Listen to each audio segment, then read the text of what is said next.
ఇటీవలే బంగ్లాదేశ్లో హిందూ యువకుడు దీప్దాస్ను అమానుషంగా హింసించి హత్య చేసిన సంఘటనపై వికారాబాద్ పట్టణంలో అంబేద్కర్ చౌరస్తా వద్ద హిందూ సంఘాల నాయకులు కొవ్వొత్తులతో నిరసన వ్యక్తం చేశారు.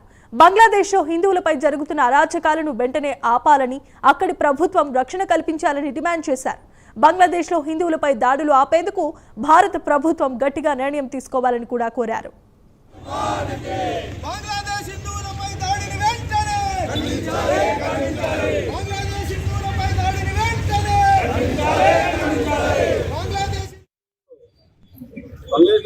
క్రూరమైనటువంటి అత్యంత పాశవికంగా వాళ్ళు అల్లరిగుద్దరు చేతులు దాడి చేసి అతన్ని అమానుషంగా చెప్పడం జరిగింది. అతని మీద దైవదృష్టి చేసినందుకు ఒక ఆక్షేపణ చేసి ఇటువంటి ఆరోపణలు లేవు. దాన్ని బాగా క్రూరంగా హింసించి అతను చంపేయడం జరిగింది. ఇప్పుడు బంగ్లాదేశ్ లో స్వతంత్రం రాకముందు మన దగ్గర కూడా బంగ్లాదేశ్ లో హిందువులు వచ్చేసి 30% ఉన్నారు. పాకిస్తాన్ లో కూడా 30% ఉన్నారు. ప్రస్తుతం చూస్తే ఇప్పుడు అక్కడ 1 నుంచి 2% ఉంది. మరి ఇక్కడ ఉన్నటువంటి 40% ఎక్కడికి వెళ్ళిందంటే వాళ్ళని అత్యధికంగా